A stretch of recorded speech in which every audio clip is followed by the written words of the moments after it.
Today we have with us at the UN University headquarters in Tokyo, Dr. Shenggen Fan. He is the head of the International Food Policy Research Institute, IFPRI, very well known, which is at the core of a wider consortium of international research institutions working on food security and wider considerations of agricultural research.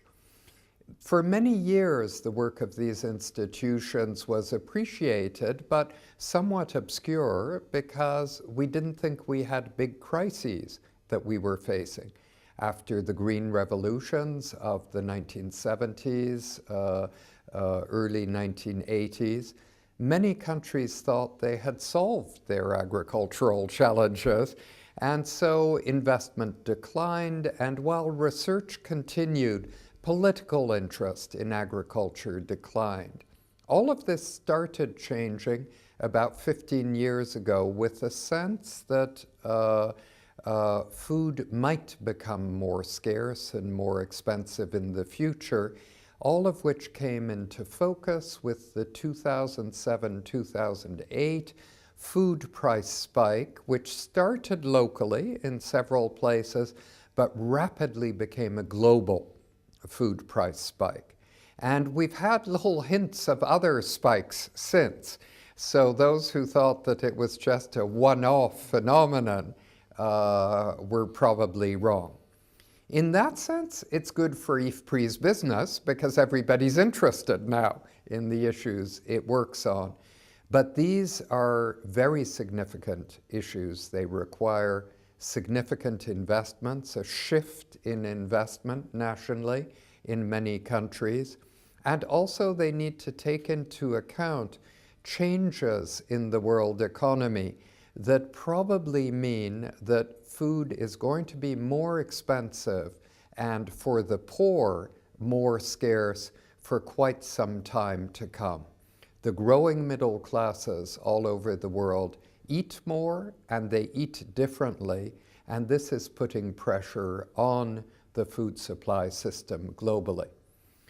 Dr. Fan has had an extraordinary career. He mentioned earlier in the public event we had at UNU that when he was young, he was a rice farmer because he used to go and assist his parents on their own farm while he was a student. He got a master's degree from one of China's leading universities at Nanjing. Subsequently, he went to do a PhD at Minnesota, I think a wonderful place for anybody interested in anything to do with agriculture, and a great university anyway, and oriented his life towards research and now the management of research, which is an important dimension of research. He's been with IFPRI for 8 years now, directing this very large research institute for the last 4 years. We're honored to have him in Tokyo, and we were pressing him earlier today on the new report on global agricultural research and food security that IFPRI has put out. It's a very interesting, comprehensive report. I urge you to consult. You can reach it on IFPRI's website. But we thought we'd touch on a few highlights, not for so long as to bore online viewers, but just to give you a flavor of what's in the report. So, Shenggen, might I ask you to touch on perhaps 3 dimensions of the report that you think are important? Well, thank you, David. It's really my pleasure to be here to strengthen our relationship with the UNU under your leadership. Thank you. Starting 2 years ago, we began to publish the Global Food Policy Report. We thought that the busy people like you, the high-level policymakers, can really have a snapshot of the global food policy issues in that particular year. So we started in 2011, and it was a big hit. Many policymakers, many researchers begin to like it. So we continue to do that this year. So for 2012, we highlighted several key issues. Number one is global food security. Our global food system remains very fragile, Yes. despite tremendous progress we have made in the last 40 years, as you mentioned, like the Green Revolution. So 870 million people are still suffering from hunger, the lack of calorie in their diet, so not enough to eat. But more importantly, is hidden hunger. So 2 billion people are suffering from lack of micronutrients and vitamins, which is so important in keeping people's health and also their potential for their productivity. And of course, there are also emerging trends of overweight and obesity. So we are facing all these challenges. Now, in the last 2 or 3 years, we have had a lot of discussions, a lot of debates, a lot of commitments to invest more in agriculture research because of the 2007-2008 food crisis, as you mentioned. Before that, we became very complacent. Food prices began to decline, and we thought we had enough food. But when the 2007-2008 food crisis came, it's a wake-up call. Discussions, commitments, and the pledges were rampant, were numerous. But more important is to make sure that these commitments, pledges, have to be implemented. So we call it Walk the Talk. Yes. So the title of our 2012 report is Walk the Talk. So make sure that your commitments will be implemented. Finally, building countries' capacity is so critical. So this is part of IPRI's business, or part of IPRI's new commitment. Not only doing our own research, more important is to help the developing countries to build their own capacity to conduct research, to use their research to guide their decision making. So in the next 5 or 10 years, all these policy recommendations should come from their own countries, not from Washington, not from Paris, not from Ottawa, or not from Brussels. Well, I think we're well on our way to that, thanks to institutions like IFPRI, the CGIAR, which has always had a very strong focus on the needs of developing countries, thanks to the growing number of scientists from the developing world who have come forward in the last 20 years. On that front, I'm quite optimistic. But we see in the world today, which has been gripped by economic and financial crisis and worries over the last 5 years, that politicians tend to have a very short time horizon. They're keen on making announcements that can reassure their populations, but as you politely hinted, they don't always implement what they announce. And we saw after the G8 summit at L'Aquila in 2009, very ambitious announcements implemented by some of the members of the G8, completely ignored by others. And agriculture, food security isn't a short-term issue. You can't make a country food secure in 2 or 3 years. Furthermore, it's a global issue. A single country can rarely be food secure on its own. International trading patterns have a great deal to do with enhancing security by being able to fill gaps that develop in individual countries. So I wanted to ask you about this a bit, the politics of food security and also the politics of agricultural protectionism when a crisis hits. Well, David, you made a very important point. That is, agriculture is a long-term business. So it's not this year's business, next year we'll forget it, the year after we'll pick it up again. No, this is not acceptable. Agriculture needs non-sustained investment. We learned a huge lesson.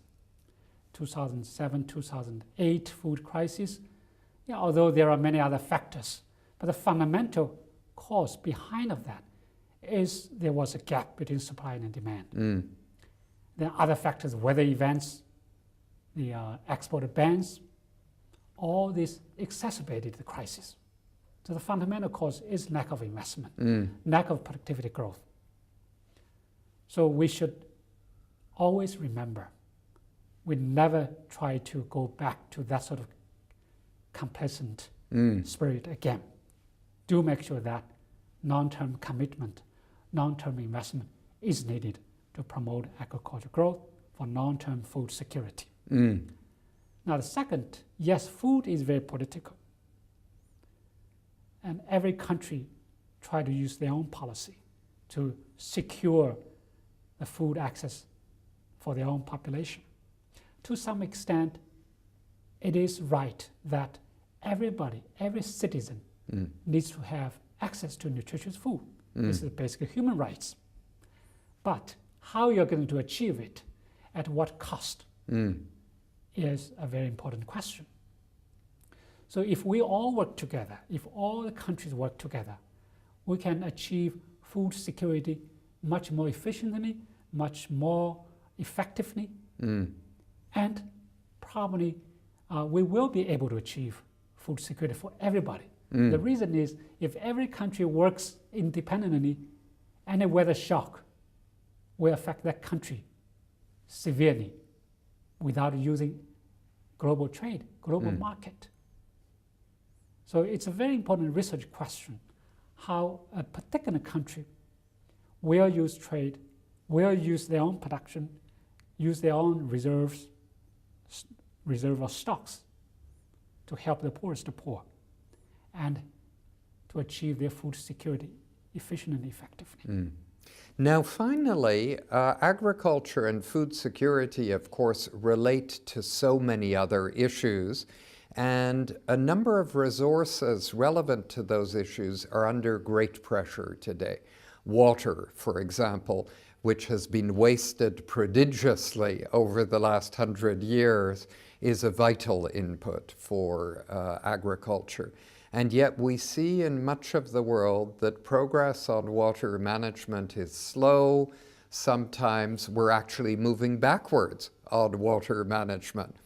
Likewise, the probably irreversible in the short run trend towards climate change is affecting agricultural potential in many countries, for the better in some countries, perhaps including my own, Canada, but in most countries it's a great threat. And so it's very difficult to be studying just one dimension of food security or agricultural policy without also taking an interest in these other fields. And I wanted to ask you, as the leader of one of the world's great research teams in this area, how you deal with the complexity of all of this. Well, we must do business differently. We cannot afford doing business as usual. The Green Revolution was a great success, but we will never try to repeat it again right now. The Green Revolution used lots of water, and lots of fertilizers, and lots of land to produce food. Yes. It was okay that time, but today the land, water have become more limited. In the meantime, we should also tackle the health nutrition issue. So what I try to propose is a nexus approach. Agriculture, environment, health, and nutrition have to come together using an integrated approach. So intensification of food production is a must. What I mean intensification is we increase the yield by using less water, less land, but more non-harmful inputs to produce more food. I mean, this is we have to produce more food with less water, less land, less energy. In the meantime, adapt to climate change. So technology there will play a huge role. Technology. So newer varieties will not only increase the yield, but also enhance nutrition, save water, and to help to reduce carbon emission.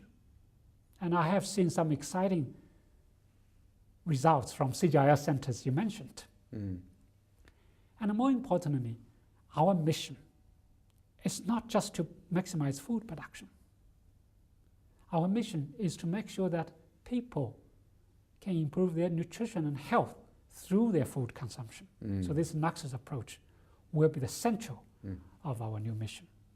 One issue we discussed earlier today is that because food and nutrition, in a sense, are so intimately involved in our daily lives, it's also a very emotional issue. People have strong views individually.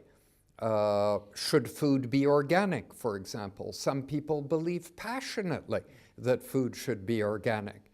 That may work for them, but it may not work for the very poorest people in large chunks of the world. So the whole community of scientists and private sector interveners, policymakers, grapple with issues of food security in an atmosphere of political acuity, but also emotional intensity that doesn't apply in many other fields. So viewers, again to you, I invite you to consult the IFPRI report on food security of 2013. Shenggen, what is the website that viewers should look for? At www.ifpri.org. Great. So have a look at it. You'll probably be very interested. And come back to us at UNU because these issues are very important to us. Our research touches on aspects of them, never in as much depth as IFPRI or its sister institutions in CGIAR do. But it's impossible to be interested in development today and even security today without being very interested in food security and learning more about it. Shenggen, thank you so much for being with us today in sunny Tokyo. Thank you, David, for giving me this opportunity.